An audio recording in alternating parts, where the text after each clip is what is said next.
రాజారెడ్డి రాజ్యాంగం అమలు చేయాలి.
ఒక బీసీ నాయకుడు అచ్చెన్నాయుడు గారిని అరెస్ట్ చేశారు.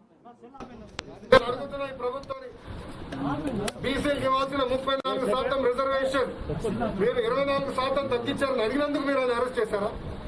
లేదా 3,500 కోట్ల బీసీ సోదరులకు ఇవ్వాల్సిన నిధుల్ని దారి మళ్లించారని నిలదీసినందుకు మీరు ఆయన అరెస్ట్ చేశారా? లేదంటే నామినేటెడ్ పదవుల్లో బీసీలకి మీరు అన్యాయం చేస్తున్నారని అడిగినందుకు ఆయన పైన ఈరోజు కేసులు పెట్టారని ఈ ప్రభుత్వాన్ని అడుగుతున్నా. 151 మంది కాలకే సైనికుల్ని ఏకంగా బాహుబలి లాగా ఎదుర్కొంటున్న అచ్చన్ని ఈరోజు తీసుకెళ్లి మీరు దొంగ కేసులు పెడతారు. ఏం చెప్పారు మీరు? 150 కోట్ల అవినీతి జరిగిందని రిమాండ్ రిపోర్ట్లు ఏం రాశారండి? 3 కోట్లు కూడా రాయలేదు. అంటే ఎన్ని అబద్దాలు చెప్తున్నారు? అసలు వైకాపా పార్టీలో ఉన్న బీసీ నాయకులు మీకు సిగ్గుందని అడుగుతున్నాం, దమ్ము ధైర్యం ఉందని అడుగుతున్నాం.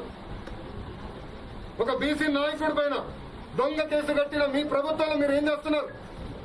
తిప్పి అచ్చంలో అయిపోయిన దాడి చేస్తారా? ఎన్నాళ్ళు సాగుతుంది దాడి? ఈరోజు జేసీ ప్రభాకర్ రెడ్డి గారి పైన ఏం జరిగింది? ఆయన బండ్లు కొనుక్కుంటే ఏం తప్పు లేని వ్యక్తిని తీసుకెళ్లి జైల్లో పెడతారు. ఆ కొనిన ఆయన కంపెనీలో ఆయన డైరెక్టర్ కాదు, ఆయన ఒక్కదామే సంతకం పెట్టలేదు, ఆయన తీసుకెళ్లి జైల్లో పెడతారు. అది కూడా ఎప్పుడు జరిగింది? ఫిబ్రవరి నుంచి వరుసగా 22 కేసులు పెట్టుకుంటూ వచ్చారు. అన్ని కేసుల పైన ప్రభుత్వం బెయిల్ ఇచ్చింది. మన లాయర్లు కోర్టు బెయిల్ ఇచ్చారు. చాలా స్పష్టంగా చెప్తారు, ఏం లేదు ఇక్కడ అని బెయిల్ ఇచ్చారు. అయినా కూడా కావాలని ఆయన హెరాస్ చేయాలని అర్ధరాత్రి కోవిడ్ రూల్స్ ప్రకారం 6 ముందర ఎవరు బయటకు రాకూడదంటే 4:30కి అధికారులు ఆయన ఇంటికి వెళ్ళి ఆయన అక్కడి నుంచి ఎత్తుకొస్తారు. ఆయన ఆర్థిక నేరస్తున్నా? మీ నాయకుల్లాగా దేశాన్ని దోచుకుని ఏం తప్పు చేశారని మీరు ఈరోజు ప్రభాకర్ రెడ్డి గారు ఏం సంబంధం లేని అశ్వత్ రెడ్డిని కూడా ఈరోజు తీసుకెళ్తాం. అంటే ఇంకా ఎవరు తెలుగుదేశం పార్టీలో ఎవరు మిగలకూడదు. మీ పార్టీకి వస్తే కోట్లు ఇస్తారు, అదే తెలుగుదేశం పార్టీలో అంటే జైలుకు పంపిస్తారు. అచ్చెన్నాయుడు గారికి మీరు ఎన్ని రాయబారాలు పంపించారు? నేను అడుగు అన్నిప్పుడు నేను మాట్లాడాలి. ఆయన కుటుంబానికి 50 కోట్లు ఇస్తానని చెప్పింది ఎవరు? మీ సలహాదారు కాదా? 50 కోట్లు ఇస్తాం, వచ్చేసేయండి అందరూ, ఒక ఎంపీ 2 ఎమ్మెల్యేలు ఉన్నారు, రాండి మిమ్మల్ని మేము చూసుకుంటామని చెప్తే అచ్చెన్నాయుడు తిట్టినందుక ఈరోజు మీరు తీసుకెళ్ళి జైల్లో పెట్టారు. ఇంత అరాచకం అండి. ఇది మనం పక్క రాష్ట్రాలు చూస్తాం, తమిళనాడులో ఇలాంటి రాజకీయాలు. కొత్త ప్రభుత్వం వస్తే ఎవరైనా తీసుకెళ్లి జైల్లో పెడతాం. ఇంకో పక్కన చెప్తున్నారు రేపు మాప నన్ను తీసుకెళ్తారని, మా నాయకుడిని తీసుకెళ్తారని. అయ్యా ఆ రోజు చెప్పా, మీ తాతను చూసా, మీ నాన్నని చూసా, ఇప్పుడు నిన్ను చూస్తున్నా. నువ్వు ఏమి పీకలు దొంగ కేసులు పెట్టి జైల్లో పెడితే మేము ఊరుకోం, గుర్తుపెట్టుకోండి. అసలు ప్రభాకర్ రెడ్డి గారి విషయం చూస్తే ఎంత అన్యాయం అంటే, అక్కడ ఒక ఏజెంట్ అశోక్ లైలాండ్ నుంచి ఒక ఏజెంట్ బండుకొని వీళ్ళకి అమ్మారు. ప్రభాకర్ రెడ్డి గారికి వాళ్ళ కుటుంబ సభ్యులకు ఉన్న సంస్థగా అమ్మారు. వాళ్ళు బండ్లు తిప్పుకుంటున్నారు. ఇక్కడ దొంగ బండ్లు స్క్రాప్ కమ్మిన బండ్లు అంటే నేను ఒకటే అడుగుతున్నా, రిజిస్ట్రేషన్ ఆంధ్ర రాష్ట్రం ఎట్లా జరిగింది? ఆర్టీ ఎట్లా రిజిస్టర్ చేసింది? వాళ్ళపైన యాక్షన్ తీసుకున్నారు? లేదు. అశోక్ లైలాండ్ అడిగారా? కనీసం లేదు. మీరు చూస్తే రిమాండ్ రిపోర్ట్ లో ఏం చెప్తారంటే, further the Ashok Leyland authorities have to be examined to confirm the documents with them to verify the genuineness. అంటే అశోక్ లైలాండ్ సంస్థని కూడా మీరు అడగల, ఇది కరెక్టా కాదా, వాళ్ళు చూపించిన డాక్యుమెంట్లు కరెక్టా కాదా అని చెప్పి అశోక్ లైలాండ్ సంస్థను కూడా అడగల. జేసీ కుటుంబంలో ఇది వ్యాపారం కొత్త కాదు. 1945 నుంచి బండ్లు నడుపుతున్నారు. స్వాతంత్రం వచ్చిన తర్వాత నుంచి బండ్లు నడుపుతున్నారు. అంటే రాజారెడ్డి రాజ్యాంగం ఎంతవరకు వెళ్ళిపోయింది ఒకసారి మనం అందరూ ఆలోచించాలి. ప్రజలందరూ కూడా ఆలోచించాలి. ఏం తప్పులు చేయని వ్యక్తుల్ని ఈరోజు కావాలని జైలుకి తీసుకెళ్లి వాళ్ళని ఇబ్బంది పెట్టడానికి ప్రయత్నిస్తారు. అంటే జగన్ రెడ్డి గారికి ఒక ఆలోచన ఉందండి. 16 నెలలు ఆయన జైలుకి వెళ్ళారు. 16 నెలలు ఆయన చిప్పకూడదు తినారు. అందుకే ఈరోజు ఆంధ్రులు అందరి చేత అందరినీ జైలు పంపించాలా, వాళ్ళ చేత కూడా తినించాలనే ఆలోచనలు ఆయన ఉన్నారు. నేను ఇంకొకటే హెచ్చరిస్తున్నా, అన్ని రాసుకున్నాం, వడ్డీతో సహా చెల్లిస్తాం, వదిలిపెట్టాం. మొన్న అనంతపురం జిల్లాలో మీరు ఏం చేశారండి? మా కార్యకర్త ఇంటి ముందర గోడ కడతారు. ఆత్మకూరులో ఏం చేశారండి? తెలుగుదేశం పార్టీని సపోర్ట్ చేస్తారని బడుగు బలహీన వర్గాలు చెందిన వ్యక్తుల్ని మీరు వెళ్ళేస్తారు ఆ ఊరు నుంచి. ఇప్పుడు కూడా రానిరా. ఇవన్నీ మేము రాసుకుంటున్నాం. వడ్డీతో సహా చెల్లిస్తా. జగన్మోహన్ రెడ్డి గారు గుర్తుపెట్టుకోండి. ఏదో మర్చిపోతాంలే, పట్టించుకోలే అనుకుంటే ఇది పొరపాటు మీరు పడేది. మా కార్యకర్తల పైన, మా నాయకుల పైన ఇట్లా దాడి చేస్తా పోతే మేము ఊరుకోం, గుర్తుపెట్టుకోండి. తొందరలో తిరుగుబాటు కూడా రాబోతుంది మీ పైన. ప్రజలు కూడా నేను విజ్ఞప్తి చేస్తున్నా. మొన్నటి వరకు మా కార్యకర్తల మీద పడ్డారు, ఈ రోజు మా నాయకుల మీద పడుతున్నారు, రేపు మీ పైన పడతారు.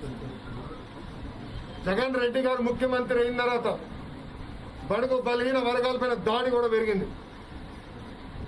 ఈరోజు మీరు చూస్తే నేను అన్ని బయట పెడతారు కౌన్సిల్లో కూడా.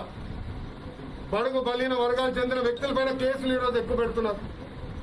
ఈ ఒక్క సంవత్సరంలో ఎక్కువ పెట్టారు కేసులు మొత్తమే చదువుతుంది. అంటే ఏ స్థాయికి దిగజారిపోయారో జగన్ రెడ్డి గారని ప్రజలందరూ ఒక్కసారి ఆలోచించాలి. ఈరోజు మీరందరూ అనుకోవచ్చు, ఇది మాకేం జరగలేదే, మేము హాయిగా ఉన్నామని. రేపు ఇదే గజ దొంగలు మీ పైన పడతారు. ఇదే వ్యక్తులు మీరు రేపు వాళ్ళ మాట వినకపోతే మిమ్మల్ని కూడా జైలుకి తీసుకెళ్తారు. గుర్తుపెట్టుకునే ప్రజల్ని మనం చేస్తున్నాం. చివరిగా మళ్ళీ జగన్ రెడ్డి గారు చెప్తున్నాం, 151 మంది మీకు మెజారిటీ ఇచ్చారు, ఎమ్మెల్యేలు గెలిచారు. దేనికోసం? మంచి పరిపాలన చేస్తాం కోసం. అంతేగాని ప్రజావేదికను కూల్చుతాం, ప్రతిపక్ష నాయకుల పైన కేసులు పెడతానికి మటుకు ప్రజలు మెజారిటీ ఉంది. ఇవన్నీ ముందు కూడా మేము ప్రజల్లోకి తీసుకెళ్తాం, ప్రజల్లో కూడా చైతన్యం తీసుకొస్తాం. నేను మళ్ళీ చెప్తున్నా, జగన్ రెడ్డి గారు గుర్తుపెట్టుకోండి, వడ్డీతో సహా చెల్లిస్తానేది. మా కార్యకర్తల దగ్గరికి, మా నాయకుల జోలికి మీరు వచ్చారు, వడ్డీతో సహా మళ్ళీ చెల్లిస్తానని ఆయనకు విజ్ఞప్తి చేస్తున్నాను. ఇప్పుడు మీడియా మిత్రులు గారి ప్రశ్నతో నేను సమాధానం. సార్ 24 గంటల్లో 600 కిలోమీటర్లు పైగా తిప్పారు సార్, దీన్ని ఏమనుకుంటారు? ప్రభాకర్ రెడ్డి గారిని, అచ్చెన్నాయుడు గారిని. నేను ఒక మాట చెప్తాను, అచ్చెన్నాయుడు గారు ఆపరేషన్ చేయించుకున్నారనేది అందరు తెలుసు. ఎవరిని అడిగినా ముందర రోజు ఆపరేషన్ చేసుకున్నారు. ఆ ఆపరేషన్ చేసుకున్న తర్వాత ఆయన అంతసేపు కూర్చోకూడదు. అలాంటి వ్యక్తిని శ్రీకాకుళం నుంచి అమరావతికి నాన్ స్టాప్ తీసుకొచ్చారు. ఆయన అన్నారు, అయ్యా బ్లీడింగ్ జరుగుతుంది, నేను ఇబ్బంది పడుతున్నాను. లేదు, మాకు ఆర్డర్లు ఉన్నాయి, మేము మిమ్మల్ని తీసుకొస్తాం. చివరికి ఏమైంది? డాక్టర్ల మీద ఒత్తిడి తీసుకొచ్చారు. ఏమని? ఫిట్ ఫర్ జైల్ రాయండి అని. అందుకే అంత రాత్రంతా కూడా ఏసీబీ కోర్టు ఎవరిని వెళ్ళొచ్చు, ఎవరు కోర్టులోకి వెళ్ళేదానికి పర్మిషన్ అవసరం లేదు. కానీ ఆ రోజు రోడ్డు మీద నన్ను ఆపారు, మీరు కోర్టుకు రాలేరు, మీకు పర్మిషన్ లేదని. కోర్టు పబ్లిక్ ప్రాపర్టీ, కోర్టులోకి వెళ్ళేదానికి పర్మిషన్ ఏంటి? మీరు రాకూడదు, వెళ్ళిపోండి. ఆయన లింక్స్ ఇచ్చారు. మళ్ళీ ప్రభాకర్ రెడ్డి గారితో ఒక జైలు నుంచి ఇంకో జైలు. ఇది హెరాస్మెంట్ కాదా? మీకు ముందనే తెలియదా? అక్కడ ఏర్పాట్లు లేవు, ఇక్కడ భద్రత ఇవ్వలేరు, అక్కడ కరోనా ఇబ్బంది ఉందని మీకు తెలియదా? అంటే ఎంత హెరాస్మెంట్ చేయాలి? అంటే ఊరూరు చెప్తే ఏదో మా మనోధైర్యం పోతుందని అనుకుంటున్నారు. ఇంకా మళ్ళీ చైతన్యం వస్తాం, వాటి సందేహం లేదు. సార్ వంటలో 7 కేసులు ఉన్నాయి సార్, కరోనా కేసులు. ఆడే ఒక రోజు అంతా పెట్టడానికి ఏ విధంగా ఉంది? అంటే మీరు ఒక మాట చెప్తారు, ఫిబ్రవరి మాసంలో 22 కేసులు పెట్టండి. ఇప్పుడు మళ్ళీ ఇంకా 5 కేసులు, అంటే మొత్తం 27 కేసులు.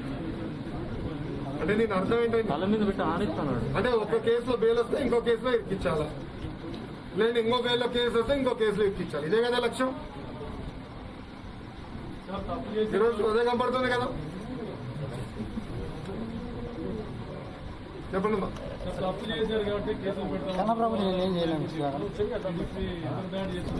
ఓకే, ఆధారాలు మారదాం. అశ్మత్ రెడ్డి గారు కొహిమాలో అక్కడున్న అధికారులకి కంప్లైంట్ ఇచ్చారు. ఏమని? ఇట్లా ఆరోపణలు వస్తున్నాయి, ఏదో తప్పు జరిగింది, మీరు ఇన్వెస్టిగేట్ చేయండి అని ఆయన అక్కడ ఆర్టీఓ దగ్గర కూడా కంప్లైంట్ ఇచ్చారు. ఎందుకంటే వీళ్ళు బండ్లు కొనుక్కున్నారు కనుక ఇక్కడ ఏదో అవకతవకలు జరిగినాయి, మీరు చూడండి అని ఆయనే స్వయంగా వెళ్ళి అక్కడికి వెళ్ళి ఆయన ఇచ్చారు. డీజీపీకి ఇచ్చారు, ఆర్టీఓకి ఇచ్చారు, దాని తర్వాత అక్కడ ఉన్న మంత్రి గారికి కూడా ఇష్టం జరిగింది. ఇది మొదటిలాగా. రెండోది వాళ్ళు చూపిస్తున్నారు ఒక ఆధారం, కన్ఫెషన్ స్టేట్మెంట్ అని. దాంట్లో ఏముందో తెలుసా? Further I submit that the contents in the above statement were not made voluntary by me and police obtained my signatures forcibly. అంటే పోలీస్ అధికారులు మొత్తం రాశారు, నేను ఏమి చెప్పలేదు. ఎవరైతే కన్ఫెషన్ స్టేట్మెంట్ ఇచ్చారో ఆ వ్యక్తి రాష్ట్రం కూడా చెప్పింది.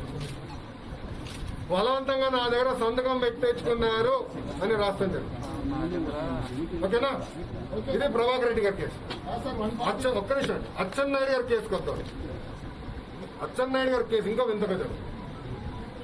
ఈఎస్ఐ అనేది గవర్నమెంట్ ఆఫ్ ఇండియా సంస్థ, అది ఆంధ్ర రాష్ట్ర ప్రభుత్వం పర్యవేక్షణలో నడుస్తుంది. దానికి ప్రొక్యూర్మెంట్ ఇండిపెండెంట్, దానికి ఉన్న director independent. Procurement independent, director independent. వాళ్ళే కొనుగోలు చేస్తారు, వాళ్ళే వాడతారు. అచ్చెన్నాయుడు గారు ఏం రాశారండి లెటర్లో? పద్దాకు చూపిస్తున్నారు ప్రభుత్వ సలహాదారులు. ఏం రాశారు లెటర్లో? అయ్యా మన ఇప్పుడు టెలి హెల్త్ పెట్టాలి, తెలంగాణలో బాగా చేశారంట, అది ఇమీడియట్ గా మన దగ్గర అమలు చేద్దామని ఈ లెటర్ రాశారు. అట్లాంటి మంత్రులు మేము ఎన్నో దాని మీద సంతకం పెట్టాం. ఏమంటామంటే ఇట్లా ఎవరు అర్జీ ఇచ్చారు, ఇది బాగుంది, పరిశీలించండి, ఫైల్ పెట్టండి అని మేము పెడతాం. దాని తర్వాత ఏమవుతుంది? కింద సెక్షన్ ఆఫీసర్ గారి దగ్గర, సెక్షన్ ఆఫీసర్ గారు ఫైల్లో ఉన్న గ్రీన్ నోట్ అని ఉంటుంది, దాంట్లో నీట్గా రాస్తారు. చట్టం ప్రకారం ఉందా, చట్టం విరుద్ధం ఉందా, కేసు బ్యాక్గ్రౌండ్ ఏంటి, తెలంగాణలో ఎక్కడ జరిగింది, అన్ని రాస్తారు. అక్కడ నుంచి అన్ని దాటుకుని సెక్రటరీ గారి దగ్గరికి వస్తుంది, ప్రిన్సిపల్ సెక్రటరీ గారి దగ్గరికి వస్తుంది, దాని తర్వాత మంత్రి గారి దగ్గరికి వస్తుంది. మళ్ళీ ఫైల్ ఎందుకు చూపించట్లేదండి? జగన్ రెడ్డి గారిని అడుగుతున్న ఫైల్ ఎందుకు మీరు చూపించట్లేదు? ఎందుకు దాంట్లో ఉన్న గ్రీన్ నోట్ మీరు చూపించట్లేదు? ఎందుకంటే ఆ ఫైల్స్ అచ్చన్న గారు రాదు, ఈఎస్ఐ ఫైల్స్ అచ్చన్న గారు రాదు. అలా అక్కడ చేశారు. ఇప్పుడు నేను చెప్పినట్టు ఇలా ప్రభాకర్ రెడ్డి గారిని ఇబ్బంది పెట్టారు. ఎందుకంటే ఈరోజు బలంగా జగన్మోహన్ రెడ్డి గారు ఎదుర్కొంటున్నారు కనుక ఎట్టి పరిస్థితులు ఇబ్బంది పెట్టాలనే లక్ష్యంతో ప్రభుత్వం అన్నది. సుదీర్ఘ రాజకీయ అనుభవం ఉన్న జేసీ కుటుంబానికి అరెస్టులు కొనసాగుతున్నాయంటే సామాన్య కార్యకర్తలకు రక్షణ ఉంటుందండి? 100% ఉంటుంది, దాంట్లో ఎలాంటి సందేహం లేదు. మీరు ఎవరు కంగారు పడాల్సిన అవసరం ఏం లేదు. ఎన్నాళ్ళని పెడతారండి? ఎంతమంది పెడతారు? నేను వైకాపా నాయకులు కూడా చెప్తున్నా, వడ్డీతో సహా చెల్లిస్తా, మోమాట ఏం లేదు. ఒకప్పుడు నమ్మకం లేదన్న పోలీసులే ఈ రోజు కాపాడుతున్నారు సార్ గవర్నమెంట్. ఏ విధంగా పోలీసులు గవర్నమెంట్? రాజారెడ్డి రాజ్యాంగం అమల్లో ఉందండి. ఈరోజు పోలీస్ సోదరులపైన ఒత్తిడి పెట్టి వాళ్ళ చేత అమలు చేస్తున్నారు. ప్రభుత్వ సలహాదారు డీజీపీకి ఎట్లా ఫోన్ చేస్తాడండి? అడుగుతున్నా, ఎవడిచ్చాడానికి అధికారం? 3 లక్షలు ప్రజాధనాన్ని నెలకి దొబ్బేసి నెలకు 3 లక్షలు అయింది జీతం. ప్రజాధనాన్ని దొబ్బిన మాజీ ప్రజాప్రతినిధుల పైన ఇప్పుడున్న సిట్టింగ్ ఎమ్మెల్యేల పైన కావాలని రోజు కేసులు పెడుతున్నారు అని అర్థం ఏంటి? సార్ BS3 వాహనాలను BS4 గా కన్వర్ట్ చేయడంలో ఖచ్చితంగా రవాణా శాఖ అధికారుల పాత్ర కూడా ఉంటుంది. అయితే ఎందుకు అధికారులపైన కేసులు కానీ లేదండి? ఎవరిపైన అదే చెప్పు కదా, ఎవరిపైన పెట్టట్లేదు.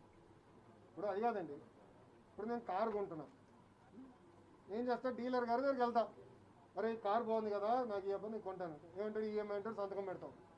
అంతేగాని BS3 BS4 మనకేం తెలుస్తుంది? ఆయన బండి ఇచ్చాడు, ఒక ఆయన రిజిస్టర్ చేశాడు, మనం హాయిగా కారు నడుపుకుంటాం. ఇప్పుడు పోలీసులు వచ్చి నడిపేవాడిని పట్టుకెళ్ళి బొక్కలేస్తున్నారు, నువ్వు తప్పు చేశాను.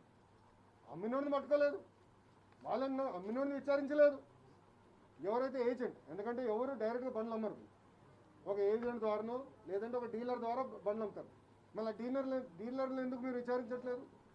వాళ్ళు ఎందుకు మీరు మాట్లాడలేదు?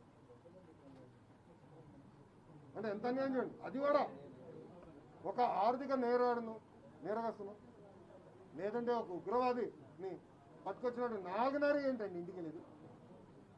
ఎవడ పోతున్నా, ఎవడ మారిపోతున్నారు, ఎవరన్నా దర్జాగా బతుకుతున్నాం ఇంట్లో, హాయిగా ఉన్నాం. రాత్రి 4:30కి వచ్చి ఏంటి మీరు చేసి మోపైన దాడి? ఎక్కడ పోతాం? సార్ అనంతపురం వన్ టౌన్లో చీటింగ్ కేసు నమోదైంది. కానీ ఒక చీటింగ్ కేసులోని 24 గంటల పాటు పోలీసులు ఈ విధంగా చేయడాన్ని మీరు ఏ విధంగా చూస్తారు సార్? అలా చీటింగ్ కేసే కాదు, ఏం లేని వాళ్ళపైన కేసులు పెడుతున్నారు. ఎవరన్నా జగన్మోహన్ రెడ్డి గారు వ్యతిరేకంగా మాట్లాడితే తీసుకెళ్లి జైల్లో పెడుతున్నారు. మాట్లాడడానికి మనకు స్వేచ్ఛ ఇచ్చింది రాజ్యాంగం, ఆ రాజ్యాంగాన్ని ఉల్లంఘిస్తున్నారు. అంతేనా రాజారెడ్డి రాజ్యాంగం ఈరోజు ఆంధ్ర రాష్ట్రంలో అమలవుతుంది. అదే నేను మళ్ళీ చెప్తున్నా, ఆ రాజ్యాంగం ఈరోజు మన పైన రుద్దుతున్నారు, ప్రజల పైన రుద్దుతున్నారు. పూర్తి చేయండి.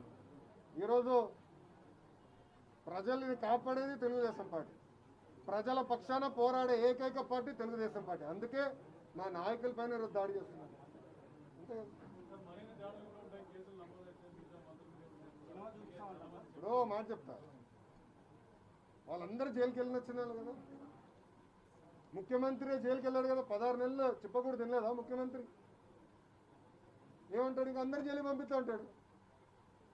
మాదేందో మిమ్మల్ని అంటారు, మీడియా మిత్రులు అంటారు, ఆయన తుమ్మితే చూపించావని దగ్గుతే చూపించావని మిమ్మల్ని కూడా జైలు పంపిస్తాడు. మీదైనాతో ప్రజలు కనబడతాడు. రేపు ఎవడన్నా ముఖ్యమంత్రి వ్యతిరేకంగా మాడితే జైలుకి తీసుకెళ్తాడు. ఏమో మేము తప్పు చేయలేదు కనుకనే బెయిల్లో వస్తున్నాయి. జగన్ రెడ్డి గారు తప్పు చేశారు కనుకనే 16 నెలలు జైల్లో ఉన్నాడు ఆయన. ఇంక మాట చెప్తా, నేనేమన్నాడైనా మంత్రి ఫైబర్ గ్రిడ్లో లొకేషన్ జైలుకి పంపిస్తాను. అంటే కనీసం మంత్రి గారికి అంటే మినిస్టర్ సబ్ కమిటీ కనీసం అవగాహన లేదని తెలిసిపోయింది, కనీసం అవగాహన లేదని తెలిసిపోయింది. ఎందుకంటున్నానంటే ఫైబర్ గ్రిడ్ అనేది ఇన్వెస్ట్మెంట్స్ మరియు ఇన్ఫ్రాస్ట్రక్చర్ మినిస్ట్రీ కింద ఉంది, ఐటీ కింద లేదు. ఫైబర్ గ్రిడ్ అసలు ఐటీ మంత్రికి సంబంధం లేదు. అంత కూడా అవగాహన లేదు ఈ మంత్రులకి. వీళ్ళు పెద్ద సబ్ కమిటీ పెట్టుకున్నారంట, తేల్చారంట అవినీతి జరిగి. ఎట్టుందో చూడండి, లొకేషన్ బొక్కలేస్తారు. నాకు సంబంధం లేని సబ్జెక్టు, అసలు నా ఫైల్ నాకు రావు, నేను అవినీతి చేశానంట. అయ్యా 2012 నుంచి మీరు ఇది చేస్తున్నారు. 2012 నుంచి నా పైన అనేక ఆరోపణలు చేశారు. మొన్న రాశారు కదా 6 లక్షల కోట్లు దొబ్బేశారని. ఏమైందో 6 రూపాయలు నిరూపించారు. చివరికి మజ్జిగ పైన నెయ్యి పైన సిబిఐ ఎంక్వైరీ చేశారు. 6 రూపాయలు చూపించలే. అందుకే సిబిఐని పట్టుకొచ్చి మజ్జిగలో తినారంట, నెయ్యిలో తినారంట అని. అదే ఈరోజు గన్లు సున్నప్రాయులు వాళ్ళ సొంత సంస్థకి 50 సంవత్సరాలు ఇచ్చి పడేశారు. వాళ్ళకో చట్టం, నీతి నిజాయితీగా బతుకుని ఇంకో చట్టం. మళ్ళీ కృష్ణా నుంచి అసలే నీరు లేదని అక్కడ ఏడుస్తుంటే ఏకంగా నీరు తీసుకెళ్ళి సొంత సంస్థకి ఇచ్చి పడేశాడు. రైతులకు ఇవ్వాల్సిన నీరు తీసుకుని ఆయన కంపెనీకి ఇచ్చుకున్నాడు. అయ్యా ఈ సంవత్సరంలో ఆంధ్ర రాష్ట్రంలో ఒక్క కంపెనీ వచ్చిందంటే వచ్చిందండి, అది జగన్ రెడ్డి గారి కంపెనీ. ఆయన ఒక్క కంపెనీ బాగుపడింది, ఇంకొక కంపెనీ ప్రజలకు పనికొచ్చి ఒక్క కంపెనీ బాగా. ప్రకాశం జిల్లాలో చూసినట్లయితే సిద్ధారామరావు గారు గ్రానైట్ కంపెనీలకు నోటీసులు జారీ చేస్తారు. వాళ్ళు వైసీపీలో చేరిన వెంటనే నోటీసులు ఉపసంహరించుకుంటారు. దీన్ని ఏ విధంగా చూడాలండి? చెప్పే కదా, పార్టీలో చేరితే కోర్టులు, పార్టీలో చేరకపోతే కోర్టు, అంతే కదా. ఏం చేశారు? మొన్న నోటీస్ ఇష్యూ చేశారు, ఏమైంది? సిద్ధరాఘరావుని తీసుకెళ్ళి కండువా కప్పాడు, నోటీస్ ఇట్లా చింపేశాడు. సింపుల్గా నూరుకి 100% బల్లగుద్ది చెప్తున్నా, బోగస్. చెప్పే కదా, ఇంకా ఇట్రా తమ్ముడు, అంటే డాక్యుమెంట్ నీకే ఇస్తుందా? అన్నీ ఉన్నాయి ఇక్కడ, అందుకే బల్లగుద్ది చెప్తున్నా బోగస్ అని.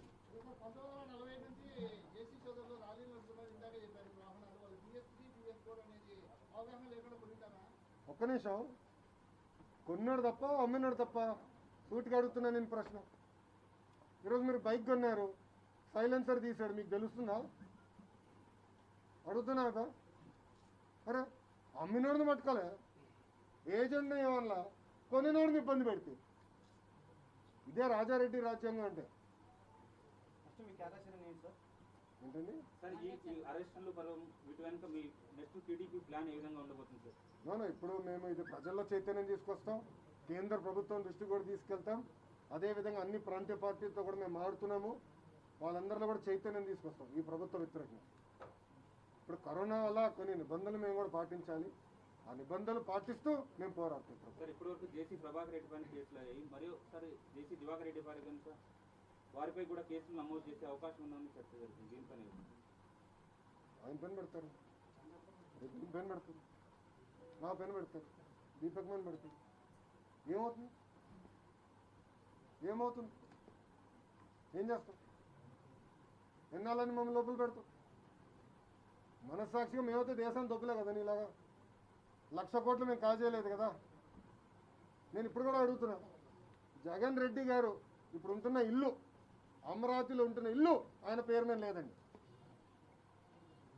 ఆయన ఉంటున్న ఇల్లు ఆయన పేరు మీద లేదు, ఆయన కంపెనీ, షెల్ కంపెనీ, ఇంకో కంపెనీ పెట్టారు, అంటే బినాన్.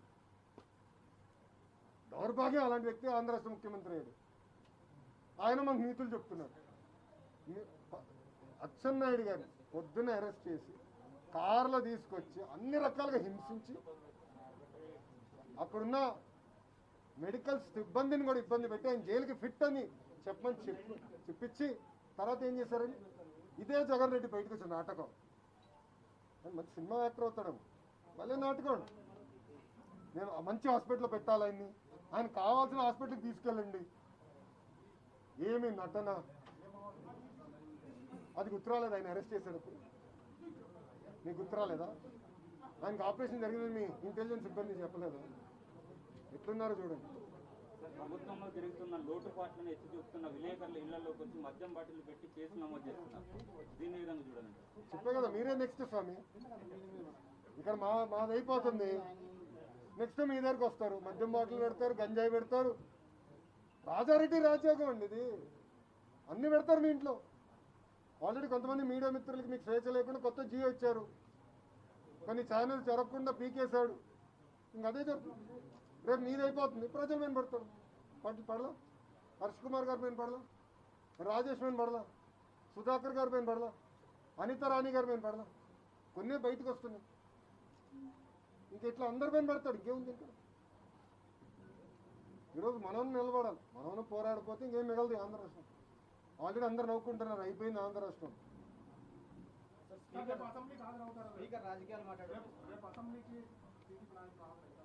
టీడీఎల్పీలో మేము చర్చించి మీకు చెప్తాం. టీడీఎల్పీ మీటింగ్ జరుగుతుంది, నేను ఇక్కడ ఉన్నాను, మీటింగ్ జరుగుతుంది, దాంట్లో మా నాయకుడు చర్చించి. స్పీకర్గా ఉన్న తమ్మినేని సీతారాం రాజకీయాలు మాట్లాడడం ఈ విధంగా చూస్తారు సార్? అదే అండి రాజారెడ్డి రాజ్యాంగం. ఆయన కులాన్ని తిడతాడు, స్పీకర్గా ఉన్న వ్యక్తి కులాన్ని తిడతాడు. ఆయన స్పీకర్, మన కర్మ. రాజ్యాంగ పదవిలో ఉన్న వ్యక్తి అటువంటి వ్యాఖ్యలు చేయడానికి ఏ విధంగా చూస్తారు? రాజారెడ్డి రాజ్యాంగం. అయ్యా మీకు నాకున్న రాజ్యాంగం వేరు, వైకాపాలకున్న రాజారెడ్డి రాజ్యాంగం. దాంట్లో స్పీకర్ కులం తిడతాడు, అధికారులు తిడతాడు, ఎలక్షన్ కమిషన్ తిడతాడు, కమిషనర్ని తిట్టాడు. అరే ఒక స్పీకర్ ఇది. మీరు చూస్తే మొన్న మెడబెట్టింది అనుకున్నా, స్పీకర్ గారు జనం ఇటు కూర్చుంటారు కదా, నేను మెడబెట్టిన ఇటు కూర్చుంటున్నాను అంటే ముఖ్యమంత్రి గారు అయిపోయి చూస్తాడు ఆయన. ఇక్కడ ఎవరున్నారు కూడా తెలియదండి, అది మెడబట్టింది ఏమనుకున్నాం మొన్న మేమన్నా.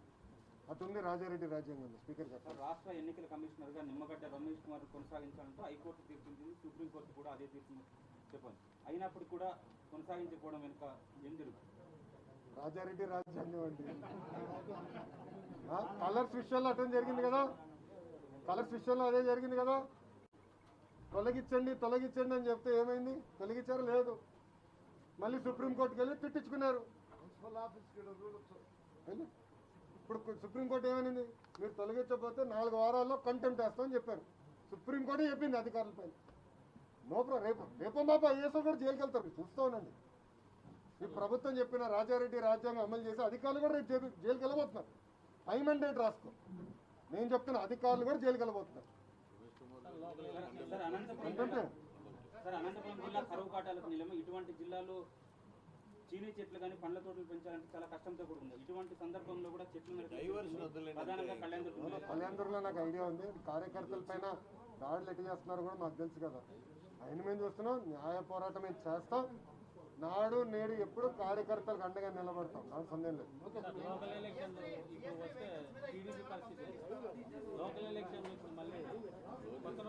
ఎందుకు కంగారప్ప? ప్రజలు మా పట్ల ఉన్నారు, మీరు దౌర్జన్యాలు చేద్దని చెప్పు, అన్ని మేము తెలుసుకుంటాం. Okay, thank you.